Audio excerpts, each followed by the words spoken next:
Выставка архивных документов без срока давности, посвященная трагическим страницам истории Великой Отечественной войны, набрала большое количество людей самых разных профессий и возрастов. Увидеть своими глазами все зверства, которые чинили фашисты на оккупированных ими территориях, пришли историки, этнографы, сотрудники архива, преподаватели и депутаты Народного собрания. Смотреть на эти кадры без слез невозможно. Перед нами разворачиваются карательные операции, массовое уничтожение мирного населения, преступления против детства и принудительной работы.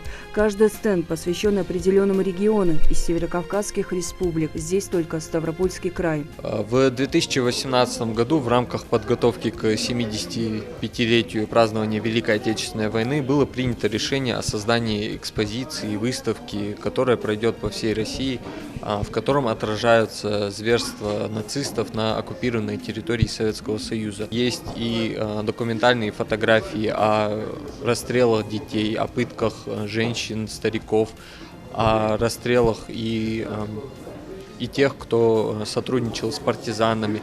В том числе есть и фотографии концентрационного лагеря в Карелии и в городе Петрозаводск. Выставка без срока давности реализуется в рамках общероссийского общественного движения по увековечиванию памяти погибших при защите Отечества. Сам проект реализуется по 3 направлениям – поисковое, архивно-исследовательское и просветительское. Над подготовкой выставки и материалов к ней работали 47 учреждений, 370 сотрудников и 66 историков. То, что мы сегодня делаем, это делается для того, чтобы нашей исторической памяти наших последующих поколений никогда не забывалась та страшная трагедия, которая заключена в этом слове «геноцид», где бы, когда бы он ни происходил. Но вы посмотрите на те документы, которые были опубликованы и которые имели место на Нюрнбергском процессе. Там четко была дана оценка всем этим событиям. Были люди, если их так можно назвать, преданы суду. Многие поплатились за это своей жизнью. Но дело в том, что все время любая идеология нацистская, она направлена на то, чтобы нас разъединить. Цель проекта – сохранение исторической памяти о трагедии мирного населения и придание гласности геноцида. Подобные выставки открылись в 56 регионах страны.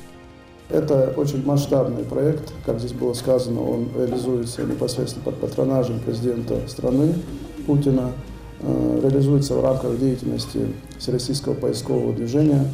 Это большой проект, огромная работа проделана только за 2020 год. В рамках вот этого проекта издано 23 сборника архивных документов. Это конкретно в тех регионах, которые находились в оккупации. А мы знаем, что огромное количество населения, более 80 миллионов человек находились в оккупации. Очень много, миллионы людей были вывезены на работы и так далее на территорию Германии, других европейских стран.